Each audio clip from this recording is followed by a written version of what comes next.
Alrighty, I'm going to try to make a nice little video here, showing the whole truck. My 1972 Kaiser M35A2, slightly modified.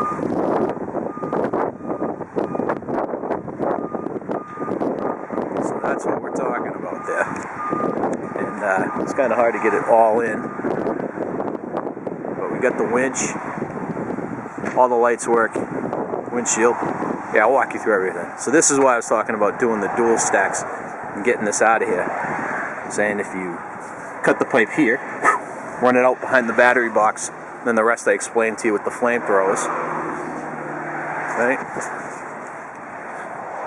We haven't got the new locking door handles yet. Hint, hint, wink, wink. Oh yeah, and here's where they, not the prettiest well, but they cut the pipe and just ran straight, 3.5 all the way up to the flapper. Oh, here comes my duck. Come on, Daff. Daffy, come on. Always good to have a little animal in the video. Come on, Daff. Alright, back to the truck. So here we go to the inside. Glove box is in nice shape, outside, inside. Step up here. I'll get on the other side in a little bit. Alright. Yay, glove box, shit, stuff. We have our nice explosion-proof light. That way, in case a rocket hits the truck and the truck explodes, the light will be protected. You know, it's just reverse psychology on that one. So we got the LCD monitor hooked up to the backup camera. You can see my nice corroded gauges because it looked like they used paint thinner or something to clear off the overspray. There's a nice yellow one. Most of them work. New mechanical oil pressure gauge. Full hydraulic steering. My tiny go-kart steering wheel. Look how small this guy is. That's my hand. But anyways, yeah, I'll throw on the main battery. You can see the camera while I'm here. So there's that, and voila. Now you can watch the traffic go by behind me. It makes it so nice driving down the street. Doesn't take up much room at all. Definitely happy with it so far. And since this is on, I don't know if we have air in here. This is the original Hurst shifter out of my buddy's Barracuda. That, as you can see, the little part that I had to make, the adapter. Get the horn button, switch running right down. And actually right here, this is my small 24 to 12 volt converter. I got it running on a little power strip there. The top 4 terminals are positive, bottom 4 negative. And I needed that to run the LCD. And got a little cigarette lighter adapter there for my GPS if needed. And the backup camera that I put in. But let's see, if we have air pressure, the horn will work. Nope. But you can hear the solenoid kicking in. Alright, enough of that. Let me kill the battery. Well, you know what? I'll leave that on when I come around the other side in a few minutes. I'll show you how she starts up. Alright. We're down. Duck's still there. So, go around, Nice big oversized back bumper. Here's my little camera. That's one that typically mounts on the license plate. But I just threw it behind and made some nice downward standoffs to space it back so the camera won't get smashed. Most of the connectors are there. The original glands, looks like they cut and capped. I don't know why. My big axles. Nah. Okay, it is what it is. Some of the torsion bars need to be done. Like that one needs to be redone. There's my duck. Come on, Daffy. Hey, buddy. I don't know if those wheel cylinders are going to dry up or not. That one's looking pretty bad. That one's looking pretty good. A couple of the other ones. I'm going to go up and look at the air brake so we can figure out if I have the Air Force double air brake that you were informing me about last night, which I don't know. Hey, Daff.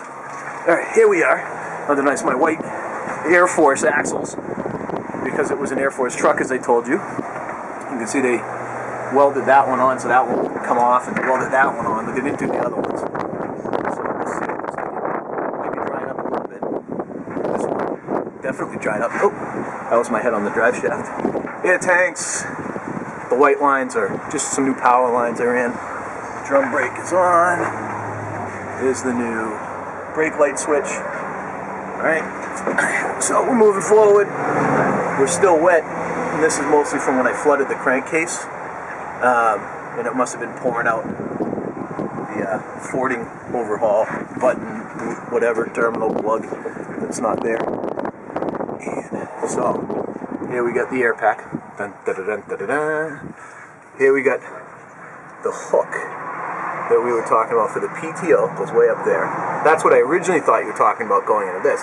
And then I realized you were talking about this hook here. And this hook comes back to here. Oop. And I'm trying to see. It's kind of hard to see. I don't know. I really only see this large cylinder mechanism. I don't know anything about this. Is just going to be the hydraulic hair over air, and I don't see any double system looking back. But then again, I basically don't really know what I'm looking at, and I'm learning on the go. I'm not doing too bad, I don't think. Full hydraulic steering, drag link. The hydraulic steering needs to be you're going to modify that slightly. You're going to pull out the rams so they're parallel to the drag link, and I'm going to move the pivot point from forward on the knuckle where it is to actually either right on top of the drag link here to have maximum leverage, or up above and stand it off a little bit to have some more. While I'm here, I might as well look at my U-joints. I don't know what's going on there. Nuts are in, bolts are in. I just see it looks a little shiny. There's my Napa spin-on hydraulic filter, not a fuel water separator. That one's coming off. And I got the Caterpillar kit that was being sold on Steel Soldiers. That one's pretty pumped. And here's Daffy.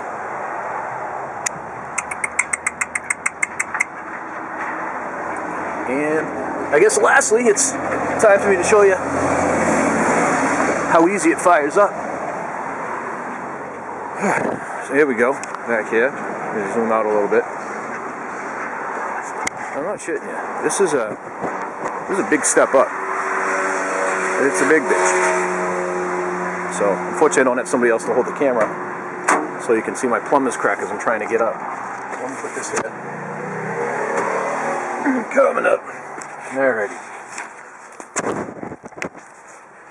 Alright, main battery's on. I don't know why 2 owners ago he put that main battery switch in there. So that one kills everything. You can see my indicator lights are on. Flip on this, we're gonna get the buzzer and a quick shot. And she's firing right up. Absolute piece of cake. This is the way it should be. There's my little flapper working. And just so I can talk while it's running, I'm only shutting the ignition off to kill the buzzer sound while she's still pumping up.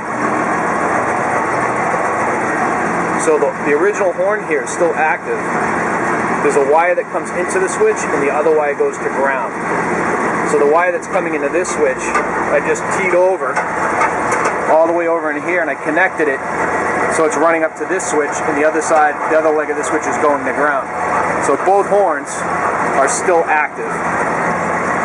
Blink is working correct, left, right, hazards, all that's good. My dinky steering wheel, beep beep.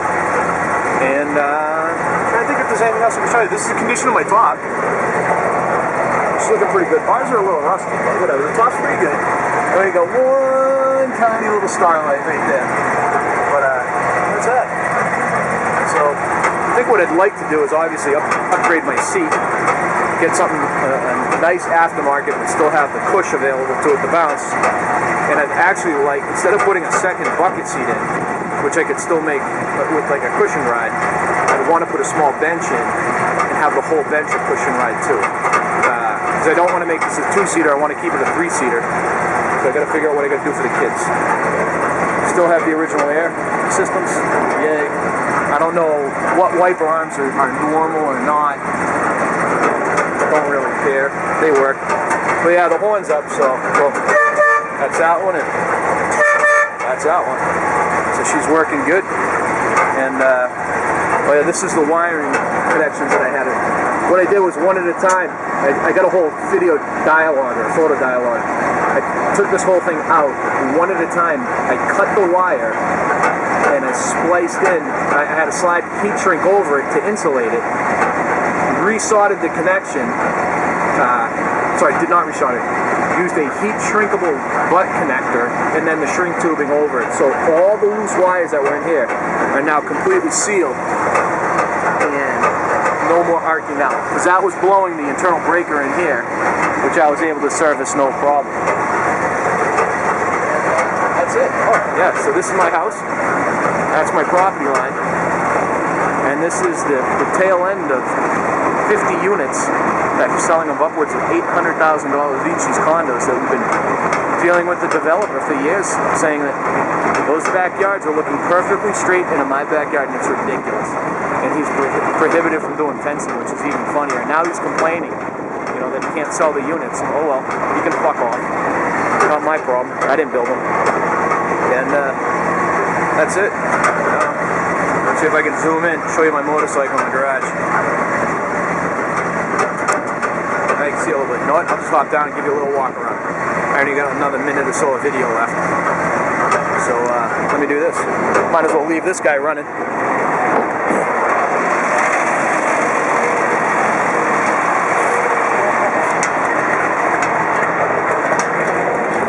So now we come into the toy room. Usually this is my 7-year-old daughter's quad. This thing cranks. Does about 25 with me on it, and I'm fat. And this is my awesome 1982 Honda that I got for free